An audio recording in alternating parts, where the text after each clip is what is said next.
Guys, good afternoon. Galing tayo sa market.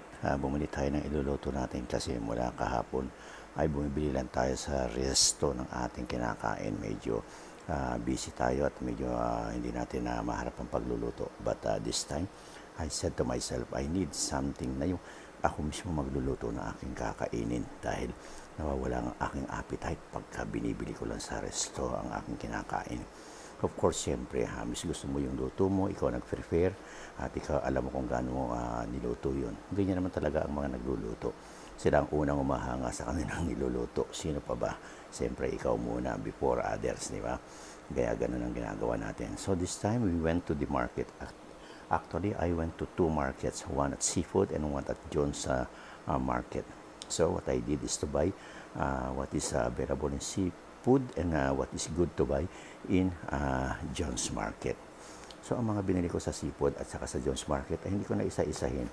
Sasabihin ko na lang kung ano yung mga binili natin. So ayan, what we bought guys is a Chiquita banana at bumili rin tayo ng saging na saba.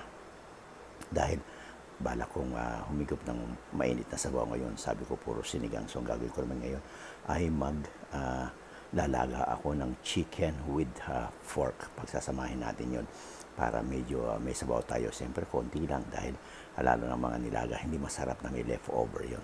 Siyempre kailangan natin ng gulay. So we bought yung ko natin ay yung pechay bago. At saka yung talagang pechay ayon. Pero most likely gagamitin natin yung pechay bago dahil yung isang yun, gagamitin natin sa ibang rekado naman. Kumuha tayo ng patatas, sasama rin natin yan sa ating nilaga. Yung ating kamatis, of course, hindi natin sasama yun. Kuha lang natin yun, reserva natin. And, siyempre, yung ating Serrano sili. Hindi pwede tayo walang sili yan, spices na nagpapasarap ng lahat ng niluluto. And guys, look what I see.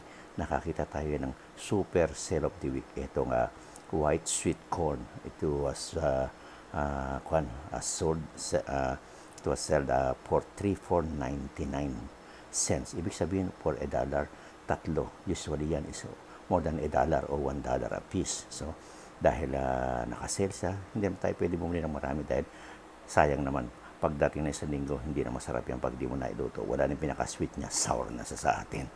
So ayan guys, ang mga gulay na binili natin. Meron na tayong binili para guys itong mamasita na adobo mix. Dahil pag nagmamadali tayo, diyan natin minamarinate yung ating adobo. Then saka tayo natin tinitibrang nung ayon pa sa ating timpla pag hindi natin magustuhan yung pinaka-luto niya. Yan ang mga gulay, umasangkap na binili natin. The others, siyempre, meron tayong biniling chicken at meron din tayong biniling fork picnic.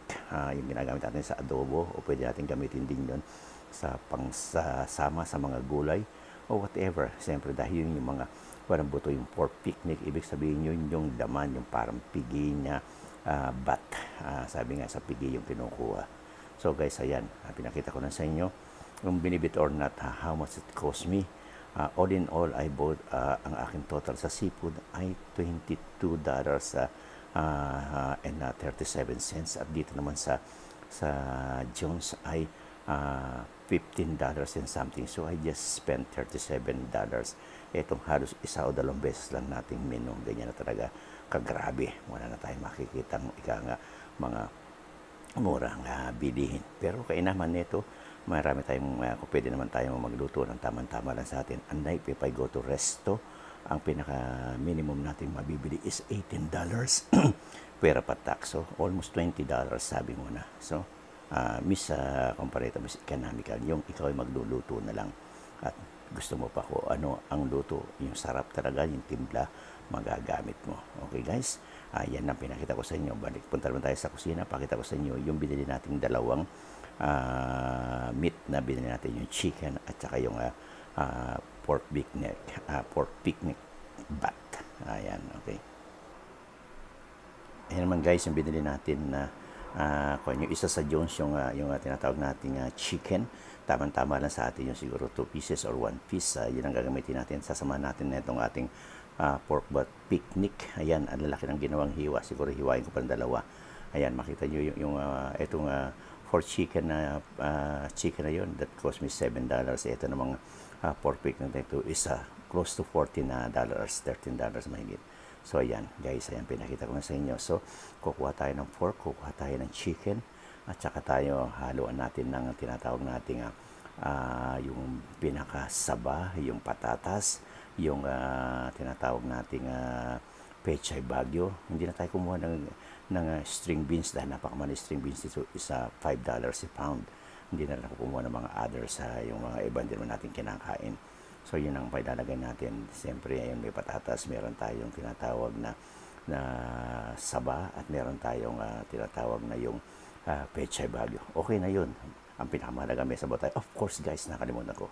Lalagyan natin din yun ng white sweet corn. Ika nga, parang istad bulalo. Although, hindi naman nilalagay yun. Pero lalagyan na natin since nilaga naman ang ating iluluto. So, guys, ayan. Mamaya pakita ko na sa inyo. Pinakita ko na sa inyo ang ating binili ng mga sangkap. Ipakita ko na sa inyo mamaya, isasama ko na rin dito yung pagluluto natin ng nilaga. Napakasimple, basic ways, halos hindi pagka medyo kumurap ka, makita mo wala na, tapos na. Okay guys, thank you for watching and don't stay connected dahil I'm not yet through. Pakita ko pa sa inyo, sasama ko pa rito yung pagluluto natin ng nilagang chicken with fork. Okay.